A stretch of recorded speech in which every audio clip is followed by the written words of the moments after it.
의원님 질의하십시오. 네, 경북 칠곡성주고령 이완영 의원입니다. 머리 아프시죠? 네. 조금 시켜드릴까요? 네, 좋습니다. 예, 예. 변호사 수임료라는 뭐 어떤 기준 같은 게 있습니까? 진짜 뭐 후보님 전문적으로 제가 그냥 여쭤봅니다. 무슨 기준이 정해져 있는 건 없습니다. 없습니까? 예, 예. 지금 로펌에서 그렇게 정관예우로 고연봉을 주고 하면 그 돈은 로펌에서 어디서 나오죠? 각종 수입에서 그러니까 그 수입이라는 거는 소송을 원하는 분들한테 받는 거 아니에요? 그만큼 소송 수임료에서 나오는 그러니까 거죠. 수임료가 높다는 얘기겠죠? 수임료하고 고문료 뭐 이런 데서 나오는 그러니까 거죠. 그렇게 높다는 얘기로밖에 예, 볼 예. 수밖에 없지 않습니까? 높은 편입니다. 그러면은 우리가 양질의 그 법률 서비스 이런 게 로펌에서 못 하고 있다 이렇게 봐도 되는 겁니까? 좋은 서비스를 받는데 로펌이 비싸기 때문에 그렇죠. 예. 그런 경우도 있을 수 있습니다. 그렇죠. 예. 이 국가 공인 자격사인데요. 예를 들면 우리가 쉽게 말하면 공인 중개사 이 정부가 그 기준을 정해주지 않습니까? 어떻습니까? 변호사도 이렇게 좀 정부가 합리적인 선을 좀 정해주면 국민들이 정말 부담 안 되게 이렇게 고액으로 수임료를 주지 않아도 저도 가까이 그런 분 많거든요. 뭐 로펌 큰 데에 좀 가고 싶은데 너무 비싸서 못 가겠더라. 어떻습니까? 그런 것도 한번 검토해 보실 수 있는 용의는 없나요?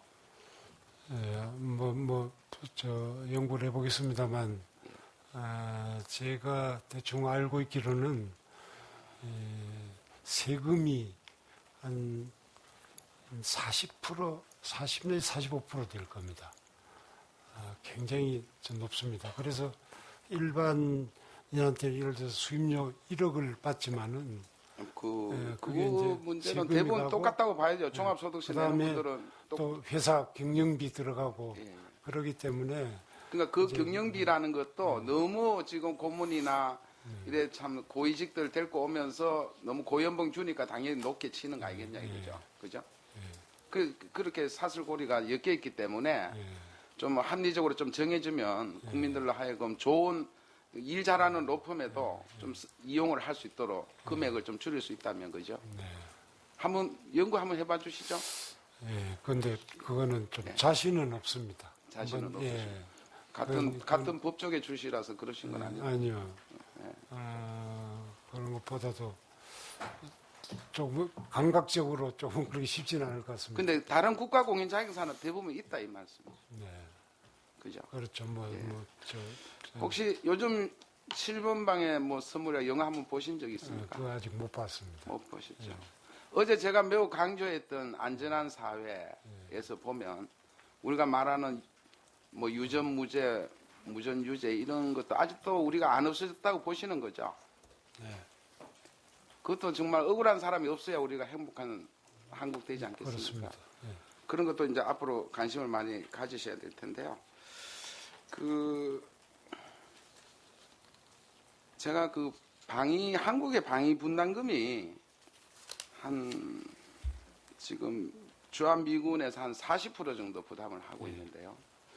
그 중에 한 70%는 우리 주한미군 군속의 급여로 이렇게 쓰여지는 걸로 제가 파악을 했습니다.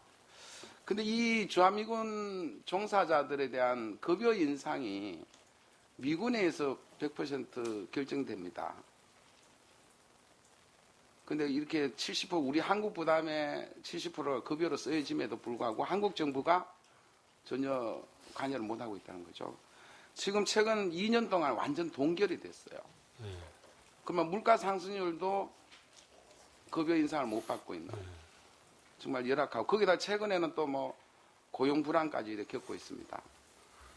앞으로 요 총리직 수행하시면서 좀 봐주실 이게 제가 과문에서 잘 모르겠습니다만 이 소파 대상이 되는지 모르겠습니다. 예, 어쨌거나 지금 현실이 이렇다는 것을 알아보겠습니다. 예. 해주시고 어제 우리 이장우 의원님께서 지방 공약을 꼭 좀 챙겨주십사 이런 부탁을 드렸는데요.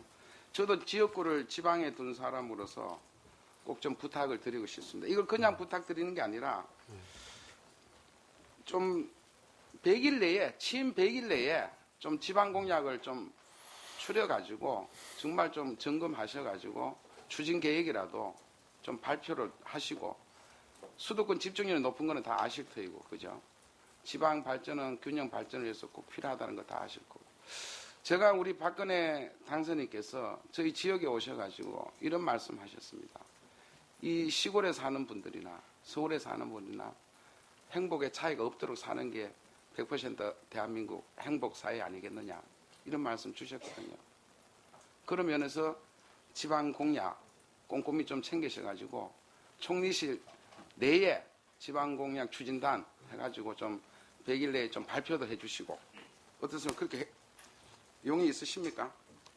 하여튼 열심히 챙겨보겠습니다. 예. 오늘 정인으로 채택된 권영애 전 안기부장이 참석을 안 해서 제가 후보님께 여쭤보겠습니다. 98년도 소위 안기부 북풍 공작 사건 네. 기억나십니까? 네. 예. 이걸 수사하실 때 후보자님은 어떤 지위에 있었죠? 지청장입니다. 지청장으로서 남부지청장. 어떤 구체적으로 좀 일하신 걸 좀 소개해 줄 수 있습니까? 저는 그 사건 이제 부장하고 주임 검사가 수사를 했는데 뭐 보고받고 뭐 지휘를 했다 이렇게 표현을 해도 됩니까? 뭐 그런 셈입니다. 그런 예, 셈이죠. 예, 예. 그때 안기부에 파견 나갔던 검사가 좀 너무나 지나치게 전행적으로 했다 이런 얘기가 그 당시에 있었습니까? 기억이 잘 안 나는데 기억이 잘 안 그 사건이요. 예. 처음에 제가 가기 전에 수사가 시작되었는데 예. 수사하는 중에 권영애 씨가 자해를 했습니다. 그렇습니다. 자해하고 지청장이 검사장으로 승진해가 떠나는 바람에 공석이 되니까 저보고 그러니까 수사- 경우는 제가 아는데 아. 그때 파견 예, 나갔던 검사가 예. 거의 실무 수사를 했지 않습니까? 아 이제 그 생각하니까 예. 아까 저기 생각이 나네요. 예. 그게 어찌된 지금 예. 정확하게. 어쨌거나 그 당시에 특히 영남인들 근무자들 한 580명이 쫓겨났습니다. 그 사건 이후로.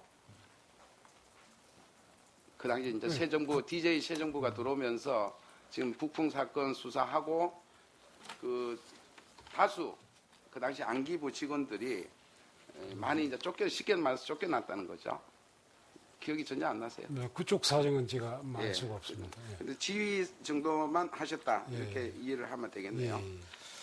한 가지만 더 하겠습니다. 공정거래위원회는 총리 직속 기관이 있죠. 맞습니까? 예. 제가 공정거래 주석이라고 하도 말만 그러니까 1분만 더 쓰겠습니다. 예. 검찰 법원도 뭔가 사건 처리 기관이 있죠. 있습니다. 제가 확인한 바에 의하면 공정위는 사건 처리 기관이 없습니다. 예. 놀라웠습니다. 저도 공무원 출신으로. 더군다나 이런 사례가 있습니다. 그 대기업이 해외 공장 진출하면서 중소기업을 끌고 나가는데 거기에서 나오는 불공정을 신고했더니만 해외에서 있었던 사례이기 때문에 공정거래법 대상이 아니다. 정말 한국에서부터 나가자 이런 계약으로 나가자 해서 나갔는데 그 대상이 아니다라고 하니 기가 막힙니다. 제가 예. 다시 한번 검토해 봐시고 진짜 현행법에 그게 그렇게밖에 될 수밖에 없는 건지 안 그러면 만약 그렇게 했다면 이 법은 잘못된다고 보는데 어떻게 생각하십니까? 예. 좀 불합리한 것 같습니다. 그렇죠. 예. 예. 그러니까 특히 공정거래위는 총리님 직속이니까 네. 네. 알겠습니다. 예, 이완영 의원님 수고하셨습니다. 다음에는